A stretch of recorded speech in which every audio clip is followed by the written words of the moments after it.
அனைவருக்கும் இனிய மதிய வணக்கம் தங்கங்களா. எல்லாரும் நல்லா இருக்கீங்களா? இன்றைக்கி அப்பா நீங்கள் நிறைய பேர் லைவில் வர முடியல, ஜாதகத்தை பற்றி கேட்குறீங்க. தினமும் ஒரு ராசி வருட பலன் சொல்கிறோம்.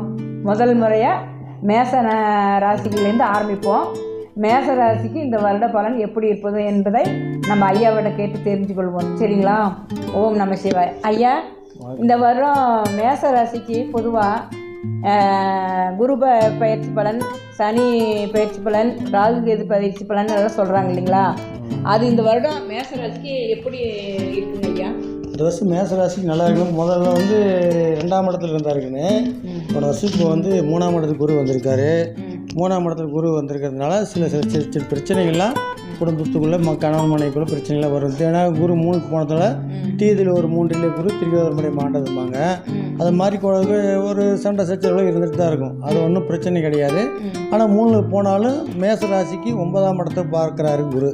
9ஆம் இடத்தை குரு பார்க்குறதுனால நல்லாயிருக்கும். எந்த ஒரு பிரச்சனையில் சண்டை சச்சரவு இருந்தாலும் பின்னால் ஒரு அன்பு கலந்த ஒரு சுகமான ஒரு வாழ்க்கை பின்னாடி நல்லாயிருக்கும். 9ஆம் இடத்துக்கு வந்தால் அப்படி 9ஆம் இடத்தை குரு பார்க்குறாரு. 9ஆம் இடத்துக்கு வரல, 9ஆம் குரு பார்க்குறதுனால மனைவி மூலியமாக எந்த ஒரு பிரச்சனையும் வராது. நல்லாயிருக்கும், வாழ்க்கை சிறப்பாக இருக்கும். சரிங்க. அதே மாதிரி உங்களுக்கு சனி பயிற்சி உங்களுக்கு அருமையாக இருக்குது. 11 இருக்காரு, நல்லா இருக்குது, எந்த ஒரு கவலையும் கிடையாது.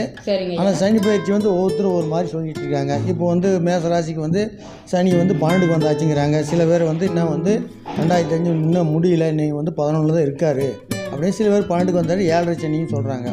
இப்படியெல்லாம் பல விதமாக இருக்குது. அதெல்லாம் நமக்கு தேவையில்லாத பிரச்சனை. நம்ம என்ன சொல்கிறோம்னா, இப்போ திசா புத்திகள் தான் மெயின். நமக்கு மேசராசிக்கு திசை தான் முக்கியம். திசை தான் முக்கியம். ஒரு ஜாதகத்தில் அடிப்படையில் பார்க்க போனால் தசாதானம் தான் முக்கியம். ஆமாம், கிரகங்கள் எத்தனை கிரகங்கள் மாறினாலும் என்ன பண்ணாலும் திசைகள் நல்லா இருந்தால் வலுத்திருந்தா ஜாதகத்தில் அந்த திசை முழுசும் நல்லா இருக்கும்.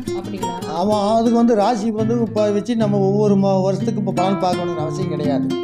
ஆனால் கோச்சாரம் பார்க்க வேண்டியதுதான். ஆனால் அது ஒரு வருஷத்து பலன் தான் கோச்சாரம்.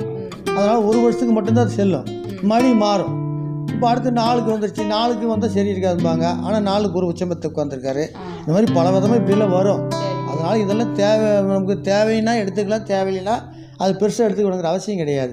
அதனால் ஒரு ஜாதகத்தில் தசை தான் முக்கியம்.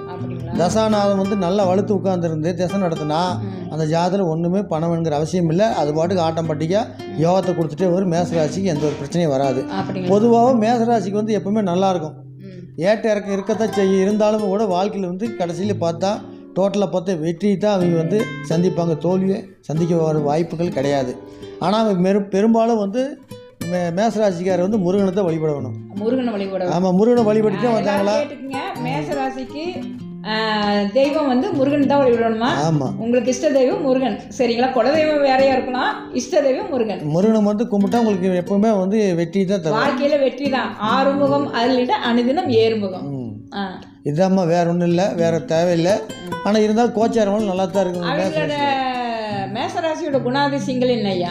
குணாதிசயம் அவங்க கொஞ்சம் கோபக்காரர் தான், எப்பவுமே கோபமாக இருப்பாங்க. ஆனால் கோபப்படுத்துறதுல குணம் இருக்கும்பாங்க. அன்பாக பேசுவாங்க, அன்பாக செய்வாங்க. அவங்களுக்கு மனசு பட்டதை சொல்லிடுவாங்க. ஆனால் அவங்களுக்கு உள்ளுக்குள்ளே கவுடு சூது கிடையாது. ஆனால் எப்பவுமே மனைவியினுடைய ஏற்பட சண்டை சிச்சல் இருக்குது தான் இருக்கும். ஏன்னா 2ஆம் இடத்து சுக்கிரனை, மேசத்துக்கு 2ஆம் இடம் சுக்கிரன். அதே மாதிரி எப்பவுமே சண்டைகள் சச்சரவுகள் இருந்து தான் இருக்குது புருஷன் முன்னாடிக்குள்ளே. ஆனால் இருந்தாலும் சரியாக போயிடும், சந்தோஷமாக இருப்பாங்க. சண்டைகள் இருந்தாலும் கூடல் அதிகமாக இருக்குது அவங்களுக்கு.